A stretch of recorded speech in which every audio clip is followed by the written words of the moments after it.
Now, they say in sports, a win is a win.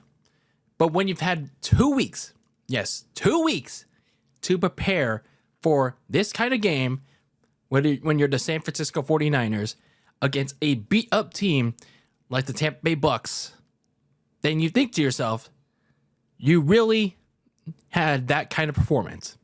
Really. A very sloppy, well, not all of it was sloppy though. I'll take a little bit of that back.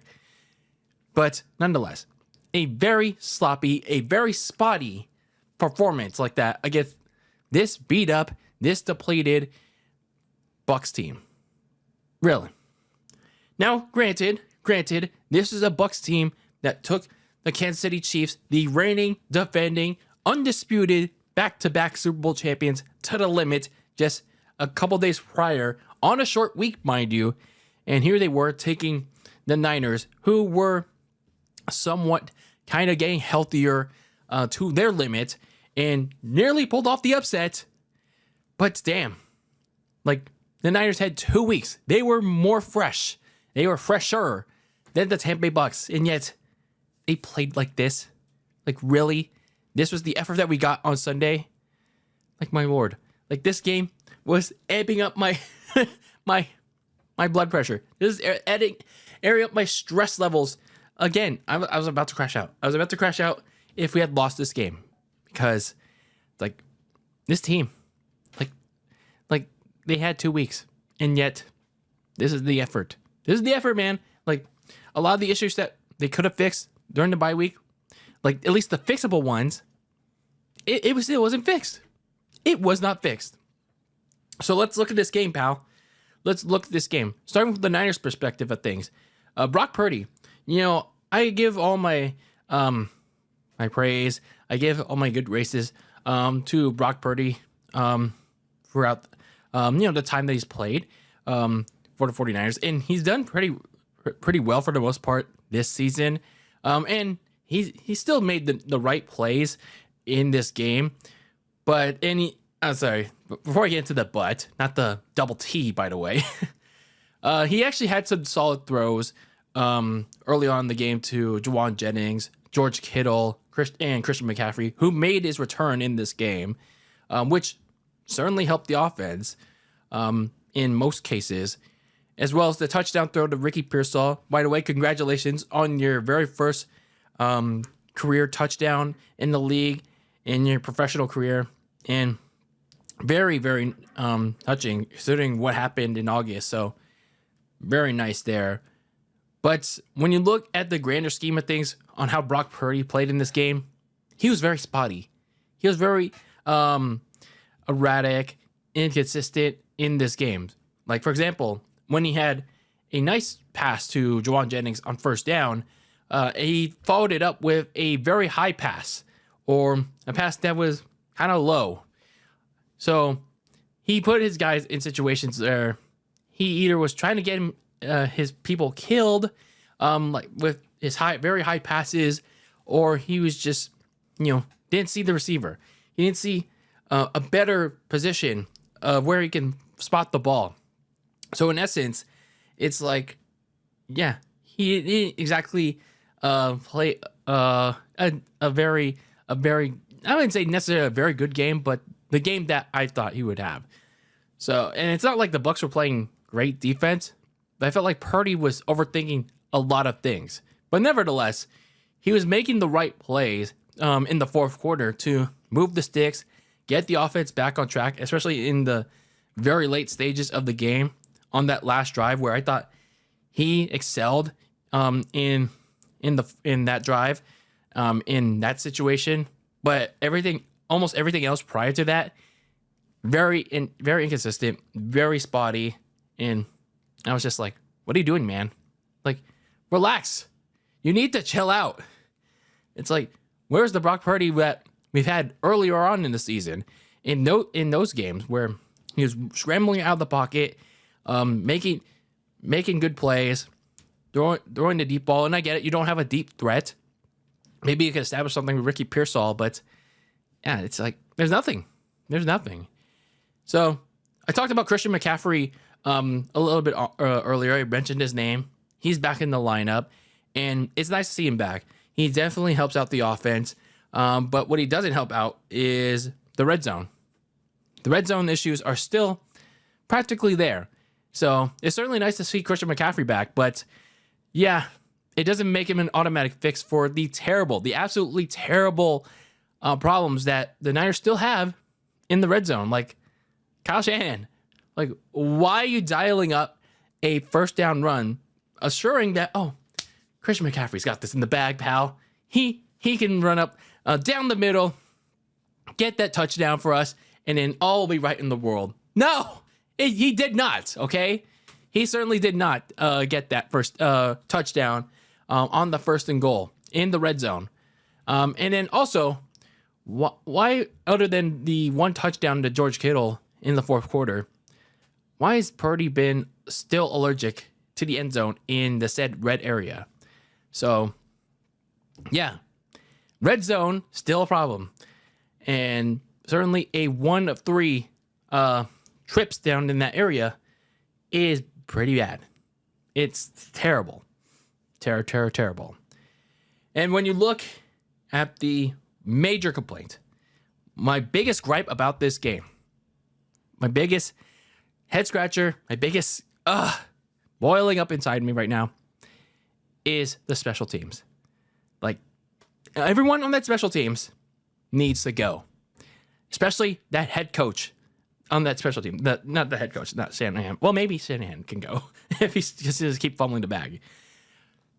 That whoever that coach, that specialty coach on that unit, Brian Schneider or whatever his name is, fire him. Leave his ass in Tampa. Like, keep him off the plane. Keep him away from the team bus, because, my God, how the hell is he still on the team? How does he still have a job?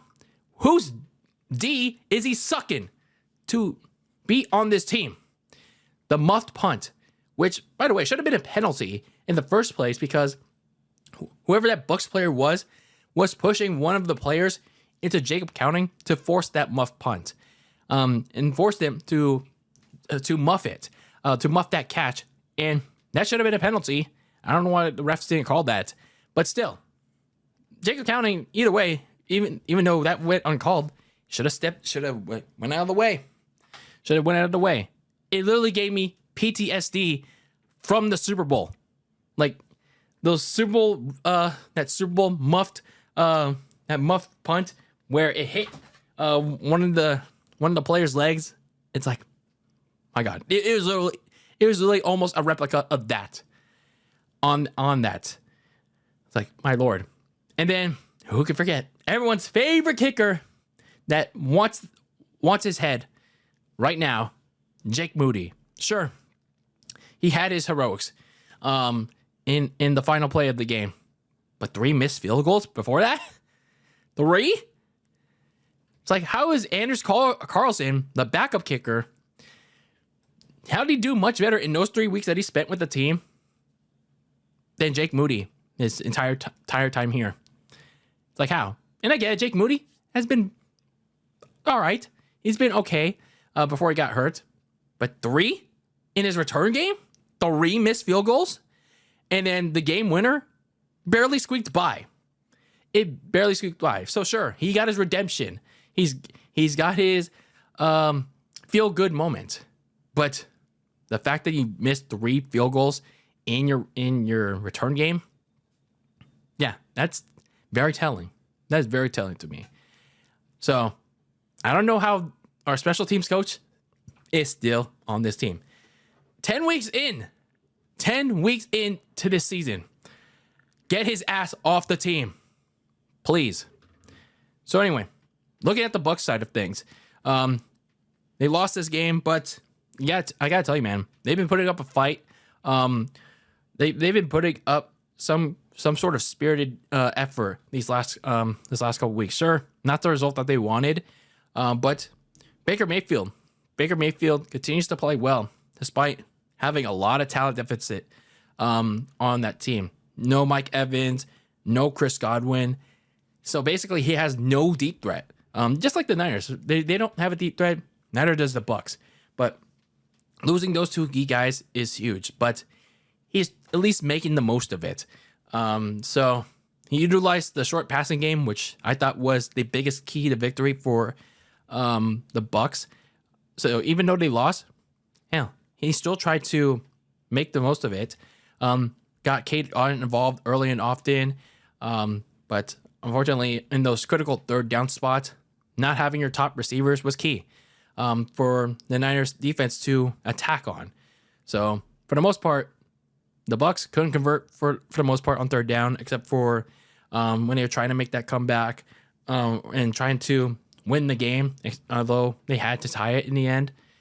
So Baker Mayfield, even though he doesn't have that talent gap on that team right now, he did very well to try and keep up. And then looking at another positive note for this Bucks team, that running game again really kept them in it as well, and even gave them the lead at one point.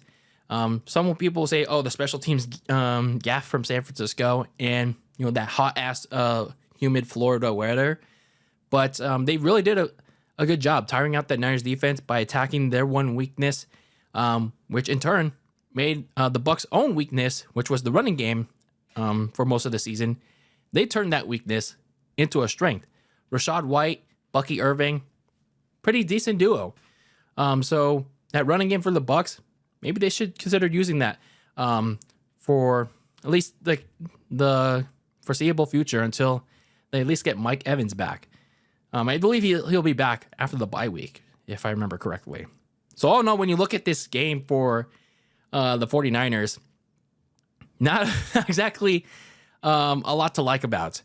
I'm sure you could say the defense did its part, but not really saying much. Brock Purdy, he had a good comeback drive. Not a good comeback drive. I'd say a clutch drive in the fourth quarter, but he was very spotty prior to that. Christian McCaffrey's back, helped be a difference in the offense, but not much to help in the red zone. But we'll see. But the special teams, man, get rid of that coach. Get rid of the special teams coach, please. And maybe even find another kicker. Bring back Anders Carlson, because I can't deal with Jake Moody anymore. He's making me feel very moody. I'm crashing out, man, over that. So anyway, looking ahead to next week's game against the Seattle Seahawks in Week 11. This time around, the Niners get to host after having to travel to Seattle for their previous one in Week 6. So it's a rematch against the Seahawks for round 2. The Seahawks were on a bye this past week, and man, the Seahawks are in desperate need to get back on track after losing 2 straight to the Rams and to the Bills. So yeah, the Seahawks are probably well versed into watching that game between the Niners and the Bucks. So they got some tape to watch on, but the Niners, they really got to, pick up the slack. They really got to, clean a lot of things up, because they had 2 weeks to prepare for this game, and they did not look good. They did not look like a convincing contender coming out of the bye and coming out of this game. So they got how many games left?